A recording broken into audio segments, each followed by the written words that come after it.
Šī gada elektronikas izstādē Lasvegasā CES 2013 tika prezentēti vairāki GPS gadžeti. Viena no interesantākajām GPS ierīcēm ir I'm Here, kuras veidotāji ir tā pati itāļu kompānija, kas radīja uz Android sistēmas balstītu pulksteni IamWatch.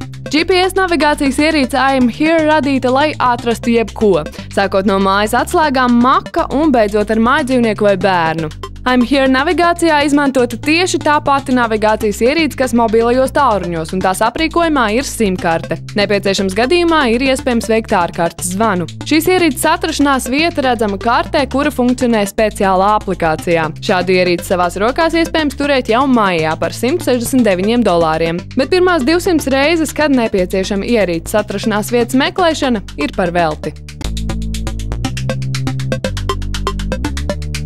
Tehnoloģiju giganta Apple pārstāvji tomēr noraidījuši baumas par to, ka uzņēmums plāno ražot lētākus iPhone viedtālruņus, lai iekarotu lielāku pasaules tirgus daļu. Kompānijas Apple viceprezidents Phils Schillers apgalvojis, ka šāda veida stratēģija nav iekļauta Apple plānos.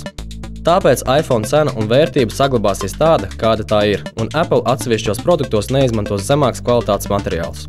Apple produktus pieejamākus lietotājiem padarīja Apple iPad mini izveide.